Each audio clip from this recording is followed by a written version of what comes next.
friends.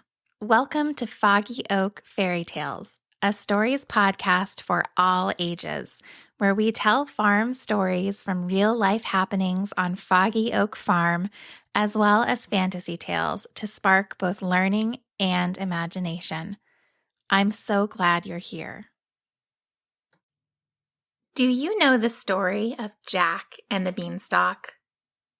This week's adaptation of the classic British fairy tale involves Jack and his beanstalk, as well as a long-fingered lemur known as an eye, a basilisk, and a Newfoundland dog.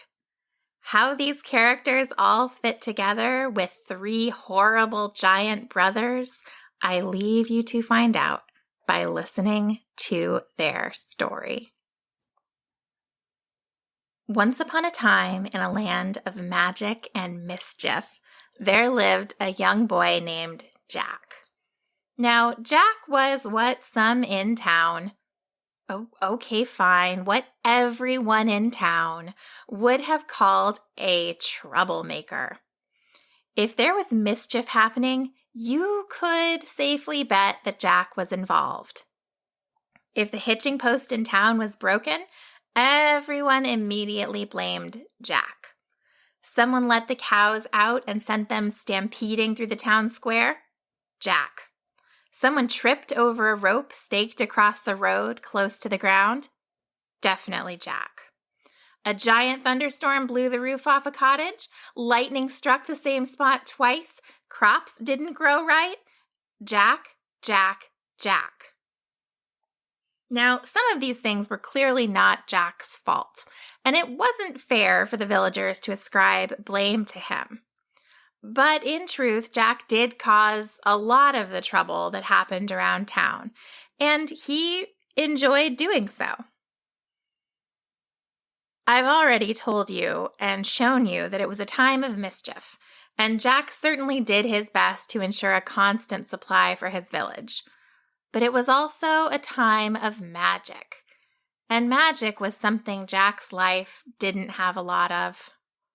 Oh, sure, there were plenty of errant knights roaming the countryside, defeating dragons, toppling giants, overturning evil kings. And yes, there were fairies and elves and witches and all sorts of magical people and creatures. But Jack simply wasn't one of them. He lived with his mother in a small cabin on the outskirts of town, and they almost never had enough to eat. As a result, Jack was small, tough, and always hungry. Did Jack sometimes play tricks on the other kids, like tying a bully's shoelaces together when he wasn't looking so that he would trip when he tried to walk or chase after Jack?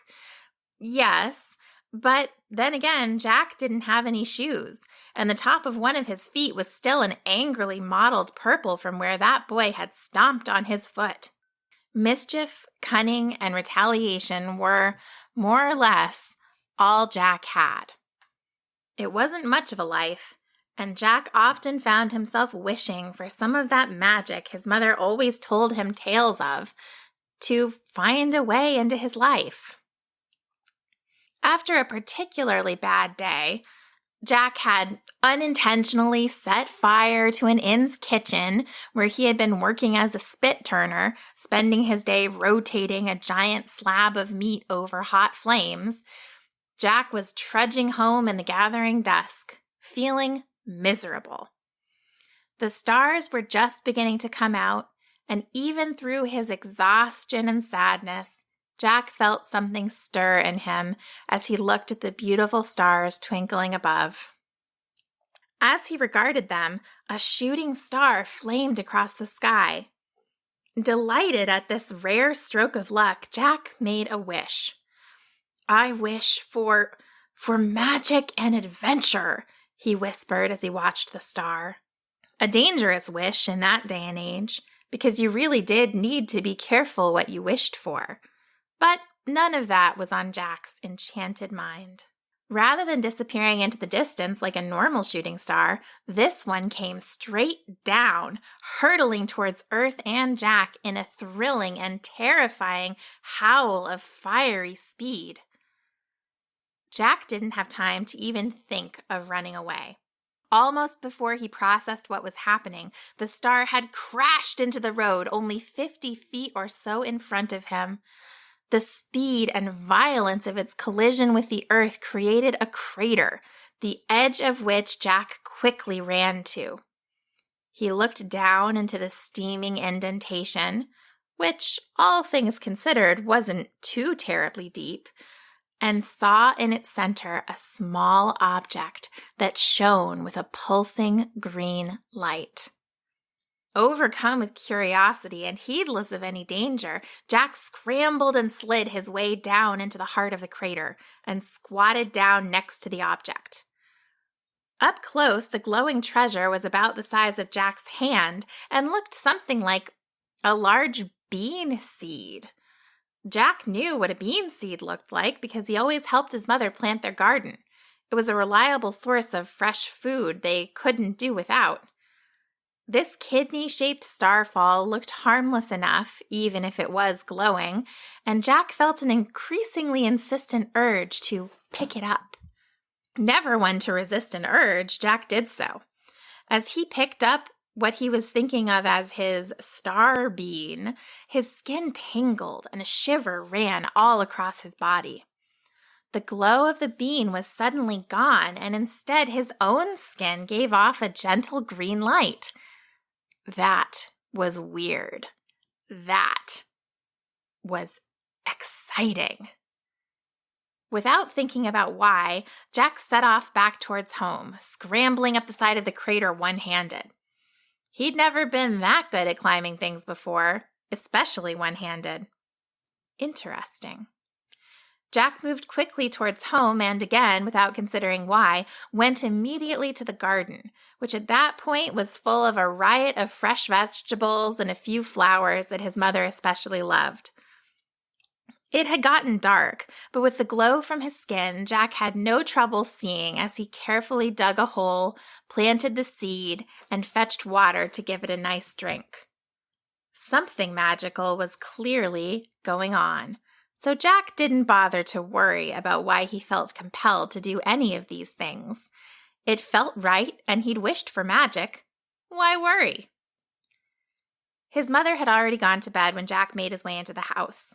He distractedly grabbed the bread and butter she'd left out for him, climbed, one-handed again, up to his little loft above the kitchen, slowly munched his dinner as he looked out the window to the garden, which was darkly shadowed in the moonlight, and then fell into a deep sleep.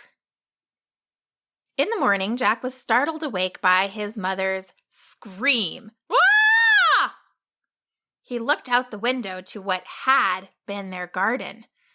Where a large garden full of vegetables had been the night before, there was now an unthinkably gigantic, violently green plant, wider than their house and so tall Jack couldn't see the top of it from his window. It was covered in vines and leaves, which waved invitingly in the wind. He dashed out of bed and down the ladder in a trice and ran to his mother. "Oh, Jack!" she cried. "I came out to dig up some potatoes for breakfast and just look!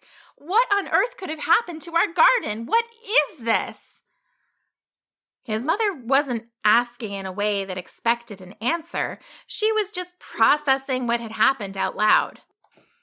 But Jack knew. An writhing, guilty feeling churned in his gut. "Mom, it's my fault. On my way home last night, I wished on a shooting star. The star fell down right in front of me, and I planted it just there in the garden, right where this thing is now. What is it anyway? It looks like a beanstalk, only I've never seen a beanstalk like this." Jack looked up and saw that the top of the vine was not even visible. It reached all the way up into the clouds and perhaps beyond. His mother turned to look at him. "Well, I suppose that's why your skin is sparkling at the moment," she said with a meaningful glance at his arms and legs. Jack looked too. Where he had been glowing the night before, he now sparkled, like someone had rubbed little flecks of diamond all over him. "I suppose you're overdue for a little magic and adventure anyway," his mother said with a sigh. "But listen, Jack, things aren't always what they seem, and magic is as dangerous as it is powerful. If you set off on this adventure, I won't be able to help you, so make sure you're doing this with your eyes open." Jack stepped forward and hugged his mother hard. He knew from her many bedtime stories that this was so. He could get help along the way, but it wouldn't be from anyone he knew right now. His wits and cunning would be hugely important. He released his mother and paused for a moment as he took in the giant beanstalk.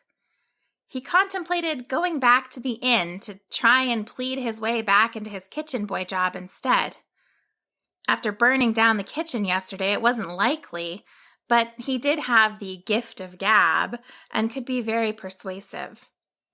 The thought filled Jack with dread. Better to disappear on a bold adventure and never be heard from again than go back to that, he thought. He took a deep breath, squared his shoulders, and walked the few steps to the base of the beanstalk.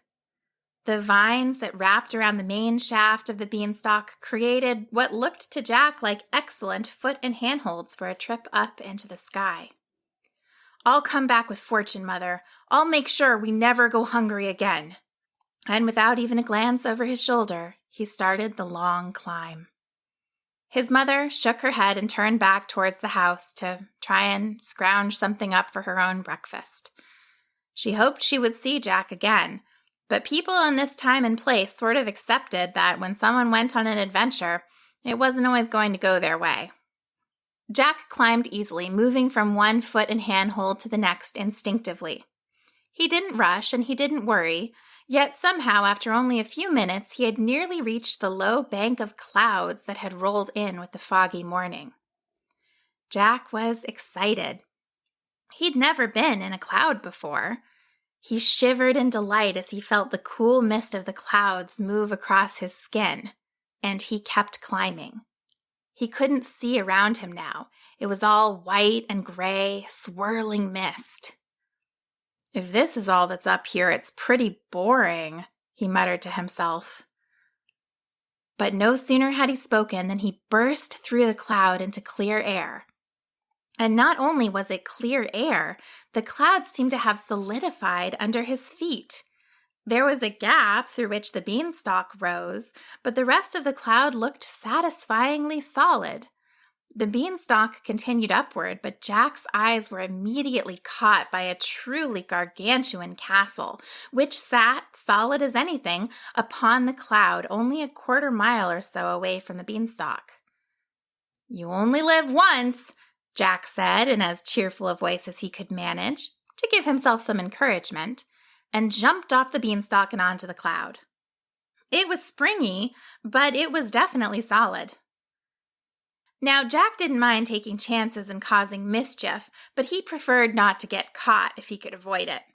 And he also knew that giants were notorious for building their castles up among the clouds where knights who wanted to roust them couldn't reach. Some giants were nice, but some very much were not. And unfortunately, there wasn't really a way to tell until you ran into one and it either ate you or it didn't. Much safer to assume that this was the castle of a mean giant and be pleasantly surprised if it turned out to be nice. The cloud ground wasn't totally flat. If the wind blew, little puffs of cloud would detach from the ground, tumbled along until reconnecting with the main cloud, forming a sort of hill. By ducking and dodging behind these little puffs and their resulting little hills, Jack managed to make his way up to the castle under pretty decent cover.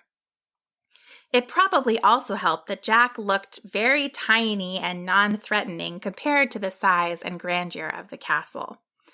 The drawbridge was down, so Jack could walk across the moat, which was really just a hole in the cloud encircling the castle. It would have dropped him straight back down to earth if he couldn't use the drawbridge. The secondary iron gate was raised. Well, why lock up your castle when no one was likely to come there anyway? Jack thought to himself. He scuttled across the drawbridge and hugged close to the thick entrance walls of the castle as he crept through the entrance. Sharp iron spikes, the bottom of that gate, dangled fearfully above his head as he went under. He found himself holding his breath until he was well away from them. The castle entrance opened onto a dusty, desolate courtyard. To Jack's left was the only sign of life, a tall, sparsely leafed tree with a chain wrapped around its base. The trail of the chain led up the tree to a fork in its branches, where Jack could make out a pair of round orange eyes blinking owlishly at him from a patchy nest of sticks. Seeing no other evidence of life and curious about that creature, Jack sauntered over to the tree. "Hello up there," he called. "I'm Jack. Who are you?" An animal Jack had never seen or heard of before poked its head above the nest. It looked sort of like if you crossed a cat with a koala. Large black ears, a pointed face with a snub nose, a pelt of brownish black fur with longer gray hairs that stuck out at all angles, made the animal look slightly disheveled, and its strange, perfectly circular orange eyes stared at him from the front of its face. "Oh no, oh human child, it is not safe for you to be here," the animal called out, worry and fear ringing out in every syllable. It climbed out of its nest and onto the tree, and that's when Jack also noticed its amazing fingers. Incredibly elongated with sharp nails, the third finger on each hand was barely half the width of the others. The effect in total gave its hands a strange, spidery appearance. Jack could barely pay attention to the creature's warning. "What are you?" he breathed, impressed by the creature's quick movements down the tree. The animal perched on a lower branch nearer to Jack. "It hardly matters, but I'm an eye-eye, and you'd never find me in a place like this instead of the treetops of my forest back home, except I was captured by the giant who owns this castle and chained here so that I couldn't leave and have to do his bidding. I am telling you, this really isn't a good place for anyone, but especially not a child. He loves to eat children." The eye shuddered and made a shooing motion with its long hands. Jack ignored the warnings again. "What sort of bidding? Why did he chain you here?" The eye sighed again. "He's a very greedy sort of giant. He and his two brothers are the worst I've ever heard of in that respect, and he uses me as the key to his treasure. He thought he'd be awfully clever and keep any other giants, especially his brothers, from getting to his treasure by enchanting a beetle that lives in this tree. I'm the only one who can get it out for him. I use my fingers to tap on the tree and find the hollows where the beetle hides. Then I bite through the bark and I use this finger," at this the eye held up his thin third finger, "to fish it out of the tree. If I put the beetle against this knot in the tree just here," the eye tapped a perfectly ordinary-looking bump in the tree's bark, "the tree will open and the giant can get to his treasure." "And you're just stuck here doing that forever?" Jack asked, shocked. "I am," the eye murmured sadly. "And once again I encourage you to leave now before you meet a similar or worse fate." Jack had been treated poorly, and one thing he couldn't stand was to see others treated in a similarly awful fashion. Really, in a worse fashion. Jack shook his head. "This isn't right. I've had to do plenty of work I don't care for, but no one chained me to a tree and made me stay alone forever to do their bidding. Let me help you. How can I break your chain?" "I'm afraid it's unbreakable," the eye replied sadly. "That's why you'd better go. There's no saving me." But even as the eye responded, Jack felt another ripple across his skin, and a wave of glittering light rolled off of him and onto the eye's chain. The chain glittered at first, then shone with that same green light of the star when it first fell. And then it shattered. Each link fell to the ground with a thud, and then disintegrated into the dust of the courtyard until it was as if there had never been a chain. I'm free?" the Eye asked incredulously. "Sure looks like it," Jack agreed, staring in shock. Was it his imagination, or was his skin a little less sparkly than it had been? "Well, that settles it," the Eye said firmly. "I told myself if anyone ever came to free me, I was going to give them the giant's most prized possession, and so I shall. Hold on just a moment." And in a flash, the Eye was tapping on the tree. It seemed like it found what it was looking for because, just as the creature had described, it suddenly bit into the bark, chewing a hole, and then inserted its thin third finger into the opening. It emerged with a golden beetle the size of Jack's big toe stuck to its finger, and promptly scuttled down the tree to place it on the knot. As soon as that beetle touched the spot, the Eye released it, and the tree cracked down the middle and swung open, revealing a mound of gold and jewels that had been hidden inside. Jack's jaw dropped, and he stepped forward, his fingers twitching involuntarily at the thought of stuffing his pockets with those riches. "Oh, don't mind all that," the Eye tutted, jumping onto the heap of treasure. "It's all for show. It's a distraction, and you'd never be able to carry more than a whiff of it out anyway." The Eye disappeared briefly, squeezing itself into some part of the hoard Jack couldn't even see, and emerged holding a rather disgusting-looking old leather bag. It looked greasy and almost moldy, but the Eye tossed it at him like it was a great prize. Given that it was in the giant's treasure hoard, Jack was surprised to see that it wasn't much longer than his arm. Surely difficult for a giant to use to get any treasure from. "That is what you want right there, my boy. This giant stole it off a wizard he ate long ago. Might as well get it back into human hands while we're at it. Now let's go before the giant returns. His wife is sleeping right now, and nothing can wake her up when she's having one of her naps. But I'm not as sure we can hide from him if he makes it back before we're gone." "Why exactly would I want a greasy old leather bag?"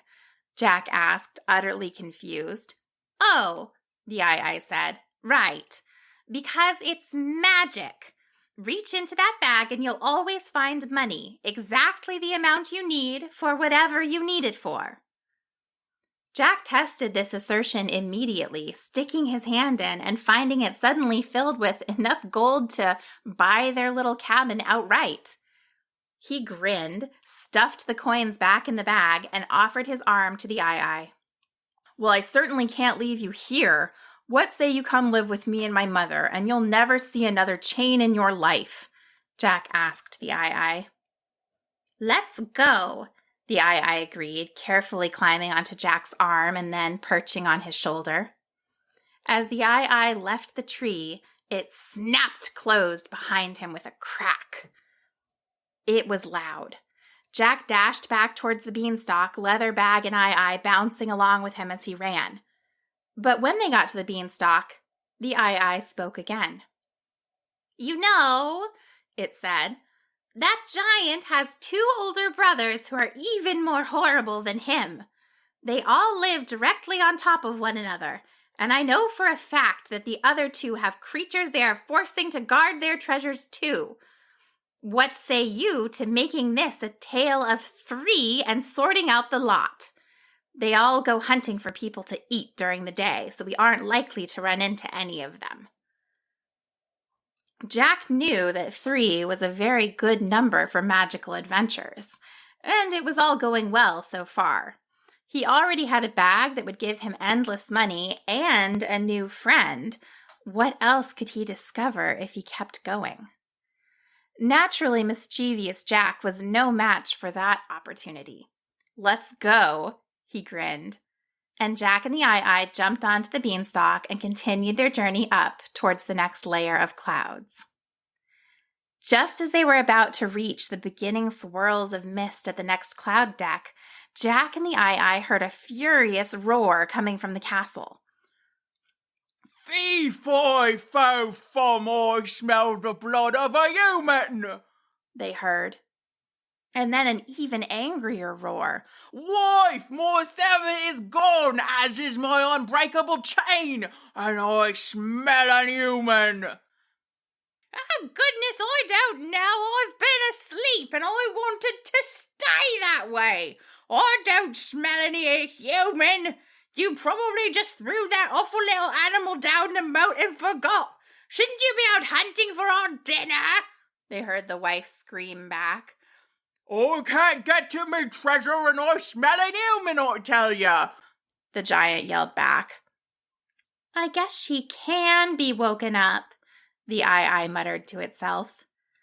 Jack didn't want to waste more time listening to them fight. He was pretty sure hanging around, letting his smell get back to the castle would be a bad idea.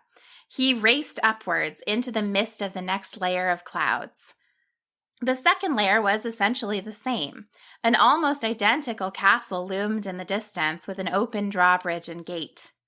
"I don't know exactly what he has guarding his treasure," the eye said quietly, "but I'm sure they've been treated just as badly as I was."